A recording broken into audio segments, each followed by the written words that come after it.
Welcome to Achuma'S kitchen. இன்னைக்கு வீடியோவில் நம்ம மசாலா நூடுல்ஸ் தாங்க எப்படி பண்ணுறதுன்னு பார்க்க போகிறோம். இதில் என்ன ஸ்பெஷல் அப்படின்னா, யூஸ்வலாக வந்து நூடுல்ஸ்லேயே ஒரு மசாலா கொடுத்துருப்பாங்க இல்லையா, அந்த மசாலா வந்து இன்றைக்கி நம்ம யூஸ் பண்ணுறது கிடையாது. நம்மளே வந்துட்டு இன்றைக்கி மசாலா வந்துட்டு அப்படியே போட்டு டைரெக்டாக போட்டு நம்ம வந்து டிஃப்ரெண்ட்டாக பண்ண போகிறோம்.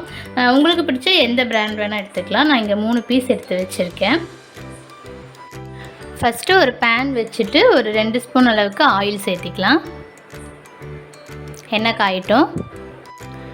இப்போ எண்ணெய் காஞ்சோன்னா அரை ஸ்பூனுக்கு ஜீரகம்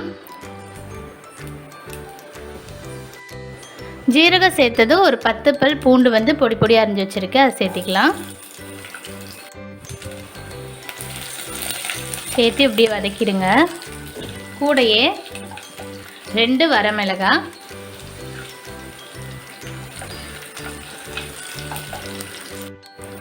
மீடியம் சைஸில் ஒரு பெரிய வெங்காயம் பொடி பொடியாக அரிஞ்சது, அதை சேர்த்திக்கலாம். கூடையே கருவேப்பிலை. வெங்காயம் வந்து லைட்டாக சவக்கட்டும், ரொம்ப கோல்டன் ப்ரௌனில் ஆகணும்னு இல்லை, லைட்டாக சவக்க வதக்கிக்கலாம். மீடியம் சைஸில் ஒரு தக்காளி சின்னதாக அரிஞ்சுக்கோங்க, அது சேர்த்திக்கலாம். இப்போ தக்காளி மசியை நல்லா வதக்கிடலாம். தக்காளி மசிஞ்சதும் ஃப்ரோசன் பட்டாணி எடுத்து வச்சுருக்கேன். இது வந்துட்டு ஒரு 1/4 கப் அளவு எடுத்துக்கோங்க. இது ஃப்ரோசன் பட்டாணிங்கிறனால உங்களுக்கு ரொம்பலாம் வந்து வேகணும்னு அவசியம் இல்லை, ஒரு 2 நிமிஷத்தில் வந்து வெந்துடும். சப்போஸ் வந்து நீங்கள் நார்மல் பட்டாணி வந்துட்டு ஊற வச்ச பட்டாணி செய்யணுன்னா நீங்கள் வந்து முன்னாடியே ஊற வச்சுட்டு இது பண்ணிவிடுங்க. ஆனால் நம்ம நூடுல்ஸ்னாலே இன்ஸ்டண்ட்டாக பண்ணுறது, அதுக்கு நம்ம ஊற வச்சு பண்ணணும் அப்படிங்கிறத இந்த மாதிரி ஃப்ரோசன் பட்டாணி யூஸ் பண்ணிட்டிங்கன்னா உங்களுக்கு ஈஸியாக இருக்கும். வதக்கிடலாம். இப்போ இதில் மஞ்சள் தூள் 1/4 ஸ்பூன், மிளகாத்தூள் 1 ஸ்பூன், மல்லித்தூள் 1 ஸ்பூன், கரம் மசாலா 1 ஸ்பூன். அதெல்லாம் மசாலாலாம் போடும்போது அடுப்பு நல்லா சிம்மில் வச்சுக்கோங்க. அடுத்து சோம்புத்தூள் 1 ஸ்பூன். இதெல்லாம் சேர்த்து நல்லா வதக்கிடலாம்.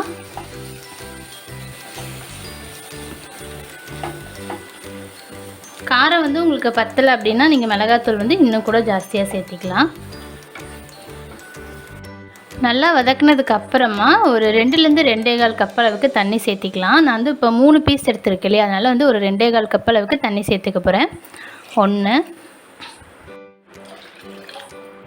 2 மொத்தம் 2.25 கப் சேர்த்தியாச்சு. மிக்ஸ் பண்ணிவிட்டு இப்போ இதுக்கு தேவையான அளவு உப்பு போட்டுக்கலாம். யூஸ்வலாக வந்து அந்த நூடுல்ஸ் மசாலா சேர்க்குறப்ப அதிலே உப்பு இருக்கும், நம்ம உப்பு போட மாட்டோம். நம்ம இப்போ அது சேர்க்காதனால நம்ம வந்து இதில் உப்பு சேர்த்திக்க போகிறோம். உப்பு சேர்த்திக்கலாம் 1 ஸ்பூன் அளவுக்கு.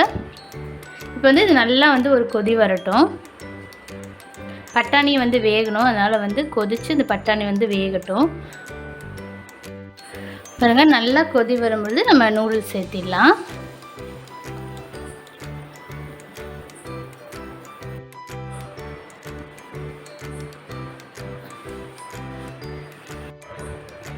இப்போ நூடுல்ஸ் எல்லாம் சேர்த்ததுக்கு அப்புறமா ஒரு 5 நிமிஷம் போல் ஃபுல் லோ ஃப்ளேமில் வச்சுருங்க. ஃபுல் லோ ஃப்ளேமில் வச்சு மூடி வச்சுருங்க.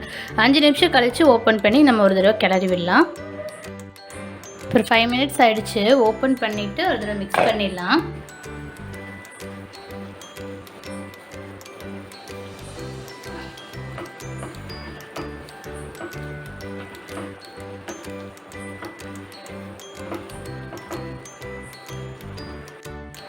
ஒரு தடவை மிக்ஸ் பண்ணதுக்கப்புறம் மறுபடியும் வந்துட்டு மூடி வச்சுட்டு இப்போவும் ஃபுல்லாக வந்துட்டு லோ ஃப்ளேமில் வச்சுக்கோங்க. ஒரு 2 நிமிஷம் மட்டும் ஃபுல்லாக லோ ஃப்ளேமில் வச்சுட்டு நம்ம அடுப்பை நிறுத்திடலாம்.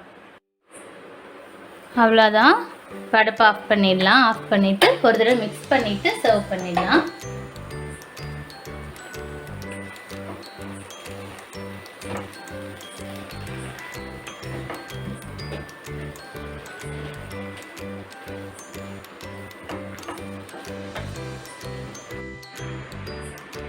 பாருங்க, செம்மையாக எம்மியான மசாலா நூடுல்ஸ் நம்ம பண்ணியிருக்கோம்.